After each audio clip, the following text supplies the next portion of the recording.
Olá, a liturgia de hoje nos presenteia com uma celebração muito especial, o nascimento de São João Batista. Sim, É uma oportunidade bem rica para a gente ver como essas passagens bíblicas podem iluminar a nossa própria jornada, aqui e agora. exatamente. As leituras convidam a gente a refletir sobre temas bem profundos, sabe? Uhum, A ideia de um chamado que existe antes mesmo da gente nascer, o cuidado único de Deus por cada um, e essa missão assim fascinante de preparar os caminhos para o Senhor. Vamos desvendar juntos como esses fios se tecem no nosso cotidiano? ótimo. Vamos começar então por essa noção de um chamado que já existe, né? A primeira leitura do profeta Isaías é muito forte nisso. Muito. Ele diz: "Desde o ventre de minha mãe, ele tinha na mente o meu nome." Isso sugere que a nossa existência não é um acaso, né? Não mesmo. Que é um propósito divino, assim, individualizado desde o comecinho. É uma afirmação poderosa, né? Contra aquela ideia de que a gente só vale pelo que conquista ou, sei lá, pela aparência. Sim, Isaías fala como profeta, claro, mas essa sensação de ser conhecido, chamado por Deus antes mesmo de existir, isso ressoa com uma dignidade que é de toda a vida humana. hum. A gente não é só mais um número, né? Tem uma intenção de amor na nossa criação. E essa intenção, ela se reflete de um jeito muito bonito no Salmo 138, não é? Ah, sim. Aquele verso, eu vos louvo e vos dou graças, ó Senhor, porque de modo admirável me formastes. Que convite à autoaceitação, à gratidão. Sem dúvida.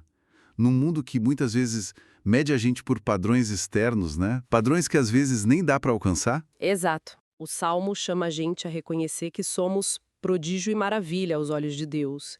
E essa perspectiva, olha, pode ser libertadora. Com certeza. A nossa autoestima não precisa ficar refém da aprovação dos outros, sabe?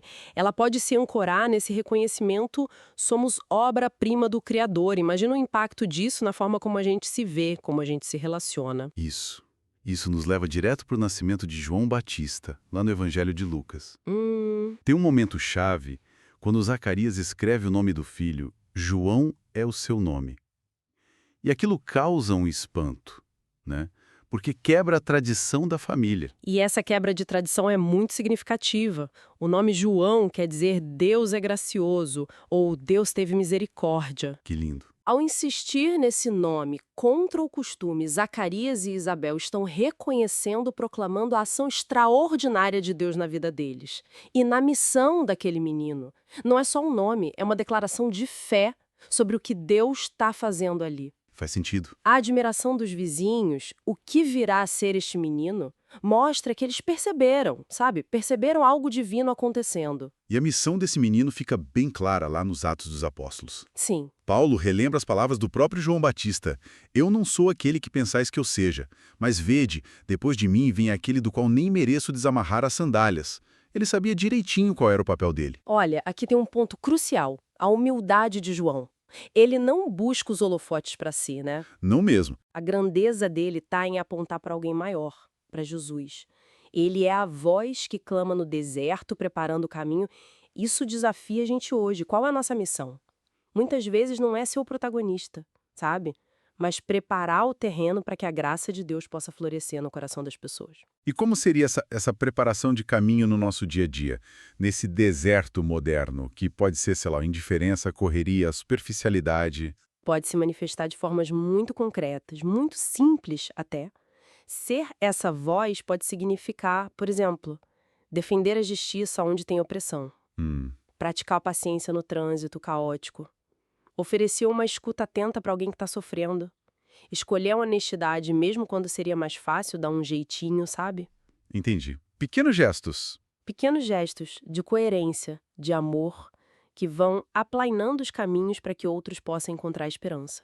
Então, amarrando tudo isso, as leituras de hoje convidam a gente a reconhecer esse chamado pessoal que vem de Deus, Sim, agradecer pela forma única como a gente foi criado e abraçar a nossa missão de ser essa presença que prepara o caminho no mundo. isso. É um chamado à ação com propósito.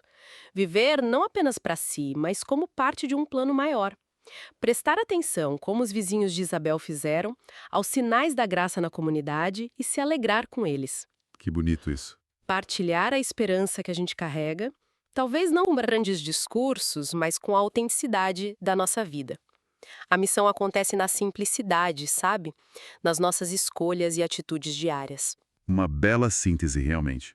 Fomos conhecidos e amados antes de nascer, somos formados de modo admirável e enviados para preparar o caminho do Senhor com a nossa própria vida. E fica a reflexão para cada um, né? Em qual deserto particular da nossa vida, seja ele interior, tipo a falta de fé, de esperança, ou exterior, um ambiente difícil no trabalho, uma relação complicada na família, onde a gente é chamado a ser essa voz que anuncia a graça e prepara o caminho para Deus hoje. Uma pergunta para levar conosco, né?